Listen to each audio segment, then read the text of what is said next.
What you're seeing is the appearance of Homo erectus in history.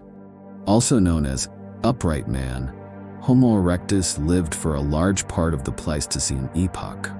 Existing from about 2 million to nearly 1 million years ago in Africa, Asia, and Europe, they are considered one of the most successful hominin species, creating many significant achievements in evolutionary history.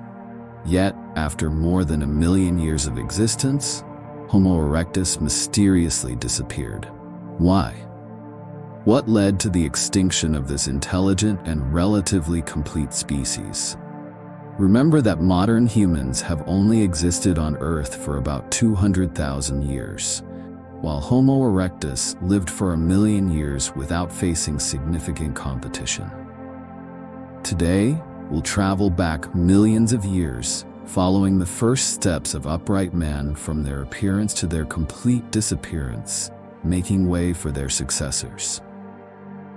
Welcome to the video, Homo erectus. Why did the most successful early human species go extinct? First, as this video's topic involves many debates about the origin of humanity, I want to emphasize that our video is based on the theory of evolution. You may not believe in it, but others may want to learn about the scientific and archaeological knowledge related to this theory. We have many other videos on our channel that challenge the theory of evolution. So please watch today's content with an open mind, ready to learn and even to challenge the ideas presented to strengthen your own beliefs. Any negative comments intended to personally attack or insult others will be removed for violating community standards. We hope to listen and learn from all information critically and in a way that suits each of us. The Great Rift Valley, East Africa. These majestic deserts and canyons witnessed a mysterious and historic event, the birth of the first ancestor who most closely resembled us today. They were the Homo erectus, the upright man. It's hard to believe that millions of years ago, Homo erectus had already made incredible progress in evolving toward civilization. They knew how to make fire, organize hunts, and create tools to help with daily life. Not only that, Homo erectus also paved the way for humans to settle on all continents and create the first human societies. It's astonishing. The qualities that make us superior today did not originate with our own species, but came from an extinct species that existed millions of years ago. It's no accident that they are called the most successful hominin species. This success is proven by every small archaeological find we've made since. The secret behind the evolutionary leap from primates to upright man will be revealed through every piece of evidence, no matter how small. Now you can close your eyes and go back in time to the past. 5,000 years ago, we were in the era of the pharaohs ruling Egypt.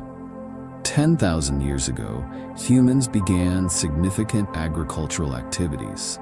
But much, much further back, tens of thousands of years away, we return to the time of Homo erectus, the most successful humans who existed for longer than we have so far. What happened during this period? Everything must have started 6 million years ago when the first primates stood on 2 legs.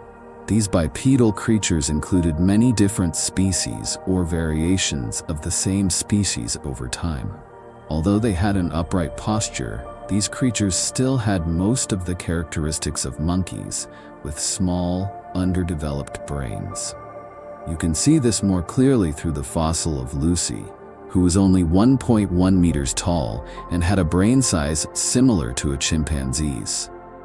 For the next several million years, these creatures wandered through Africa's forests and deserts until Homo erectus appeared 2 million years ago, bringing about a change with many superior abilities never before seen in the natural world.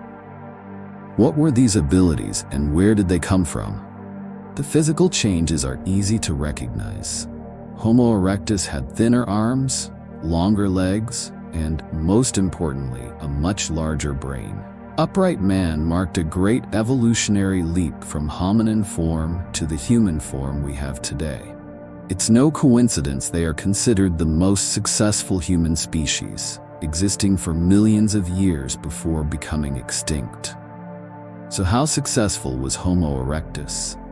The first success they achieved was a physical transformation. I'll prove that to you right now.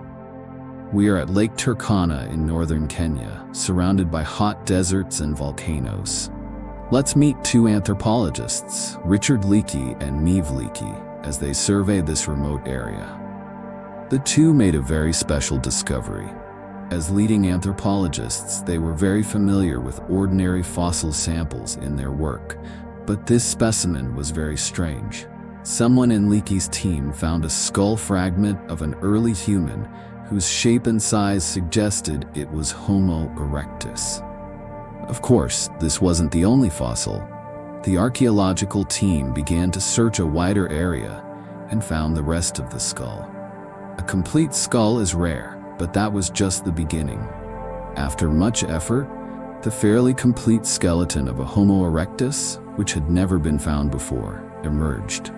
And here, the real bones of a human ancestor who lived 2 million years ago.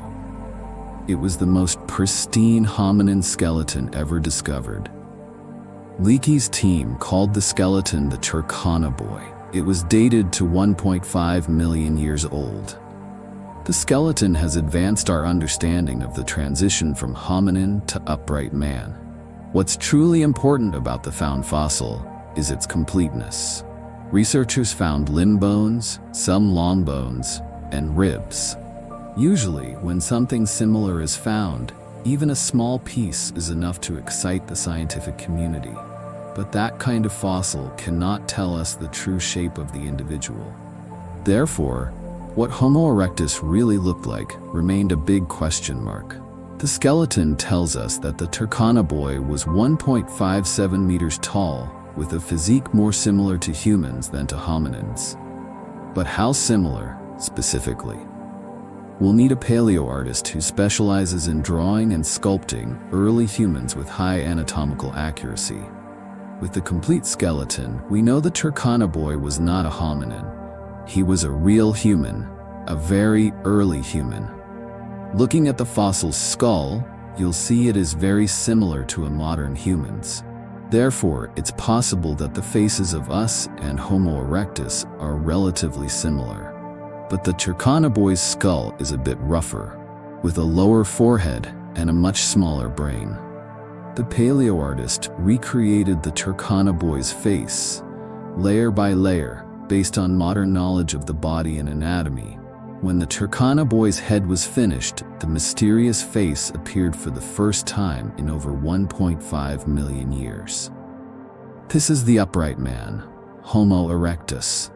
Recreating the fossil's face is only the beginning of the story. Now we have to know how old the boy was. Through the growth plates on the limbs, we know he was still able to grow. He was not yet an adult. Turkana was already 1.57 meters tall. When scientists compared the bones and teeth, they suggested the individual was about 8 years old. But being 1.57 meters tall at 8 years old means that at this stage, the growth and development of Homo erectus was more similar to chimpanzees than to us today. The maturation period of a chimpanzee is very short, only about 7 years, while we reach puberty between 12 and 14 years old. Although he had human-like characteristics in his external appearance and body structure, it's clear that the Turkana Boy was not perfect in every way. Perhaps it wasn't until a while after Turkana lived that Homo erectus had a longer maturation period. But why would that be? What's the advantage of a longer maturation period when children are dependent, need to be fed, and need to be cared for? The answer is related to the gradually developing brain size that Homo sapiens possesses. Humans have the largest brains relative to our body size. The brain is so large that most of its growth must occur outside the womb. Otherwise, our heads would not be able to pass through the birth canal. A slow, Prolonged childhood gives the brain time to develop after birth and time to learn everything we need for functioning in a complex human society. That's the advantage of a prolonged childhood, at least for us. What about Homo erectus, or more specifically, Turkana? The brain from the fossil was 900 cc, smaller than our brain, but also double the size of a chimpanzee's. The changes in physique, especially the brain, partly made Homo erectus a successful species in nature. And that physical transformation was the premise for the next success the species received. Even more significant than the physical change was the intellectual evolution, demonstrated through language, tool-making, and excellent hunting tactics. With a brain twice the size of a chimpanzee's, scientists wondered if Homo erectus had the same thinking and language abilities as us. Many people believe the answer is yes. This is based on data collected from the brain casts of our ancestors over the years. A brain cast is a mold that shows the shape of the brain. Researchers are particularly interested in a place called Broca's area. Broca's area is related to memory and behavioral function, but it also plays an important role in language. In the Turkana Boy's brain, there is evidence of a special change in Broca's area. Broca's area, which is related to communication in the fossil, is relatively complete. That is solid evidence for the communication and language abilities of Homo erectus. However, language alone is not enough to show the level of intellectual development of Homo erectus. We have other clues about the intelligence of this species. Homo erectus was able to craft a tool that looks like a stone tool. It was polished on both sides, allowing the user to do things that require sharpness. It was a very versatile tool, showing that the upright man left many signs of their creativity. At the very least, they knew how to use natural materials for their own needs. The stone tool represents a crucial stage in the development of Homo erectus. The discovery of these stone tools suggests that they had migrated out of Africa, where this species originated.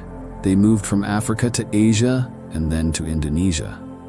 This shows that Homo erectus had incredible creativity.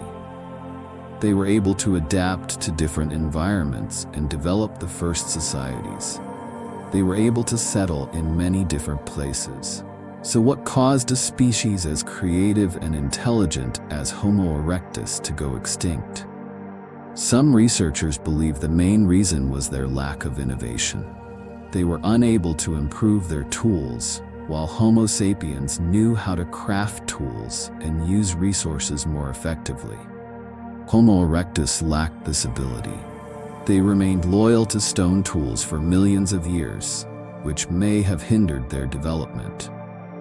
However, the story of Homo erectus doesn't just stop at a lack of innovation.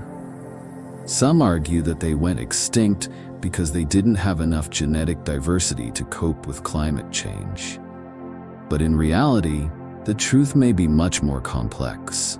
Homo erectus fossils have been found in many different places around the world, suggesting that their extinction may have been asynchronous.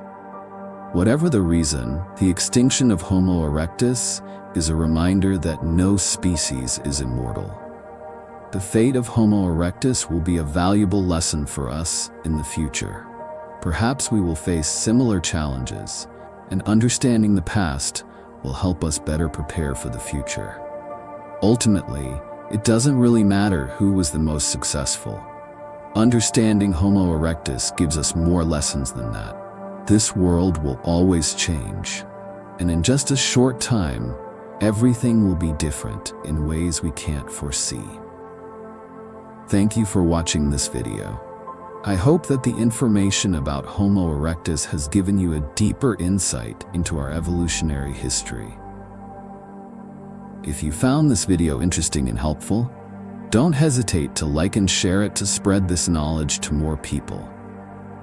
And if you love stories about history, science, and exploring the mysteries of the world, please subscribe to our channel and hit the notification bell so you don't miss any new videos from us. See you in the next one.